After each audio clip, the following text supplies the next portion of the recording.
आहे, त्यामुळे ते बोलू शकत नाहीत. त्यांना जास्त बोलायचे नाही. त्यांना जे बोलायचं असेल. आज मनोजदारांची तब्येत, त्यांनी ज्या पद्धतीने आपलं आयुष्य या आरक्षणासाठी लावलेलं आहे, आज त्यांना बोलायला सुद्धा जमत नाही परिस्थिती आहे.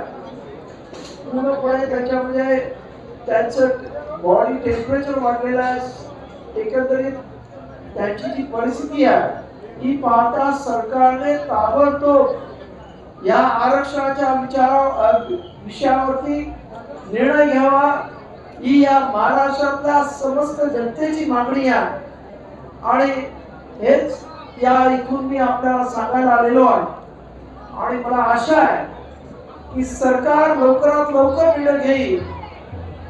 त्यापेक्षा इथे असणारे सर्वच जे जे बाबासाहेब आंबेडकरांचे मानणारे आहेत, जे बाबासाहेब आंबेडकरांच्या संविधानावरती विश्वास ठेवणारे आहेत, ते सर्वजण हळूहळू रस्त्यावरती येतील आणि ह्या आरक्षणाचा प्रचंड उल्लेख होईल. त्यामुळे सरकारने ताबडतोबीने या बाबतीत निर्णय घ्यावा, ही आमची भूमिका. एकनाथ शिंदेची चांगला सुसंवाद आहे, तुम्ही त्यांच्याशी काही संवाद साधणार आहात? हा प्रश्न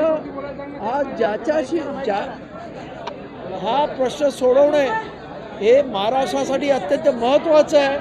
कारण यामुळे महाराष्ट्रामधली सामाजिक वीण. आणि मी इथे मुद्दामून सांगायला आलेलो आहे की डॉक्टर बाबासाहेब आंबेडकरांनी सुद्धा संविधान लिहिताना मराठा समाजाला आरक्षण द्या हे तिथे सांगितलं होतं. आणि आज या सरकारला या मंचावर मी सांगू इच्छितोय की बाबासाहेबांनी जर या समाजाला आरक्षण देण्याचं मान्य केलं होतं, संविधान निर्मात्यांनी हे मान्य केलं होतं, तर ज्या संविधानाच्या वरती तुम्ही राज्य करताय त्या राज्यकर्त्यांनी सुद्धा बाबासाहेबांच्या इच्छेचा मान ठेवून मराठा समाजाला आरक्षण दिलं पाहिजे, ही आमची भूमिका आहे. आणि त्यासाठी आज मनोजदादांना भेटण्यासाठी मी इथे आलोय.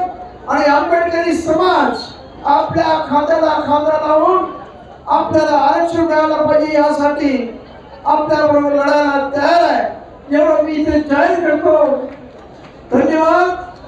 जय भीम, जय महाराष्ट्र, जय शिवाजी.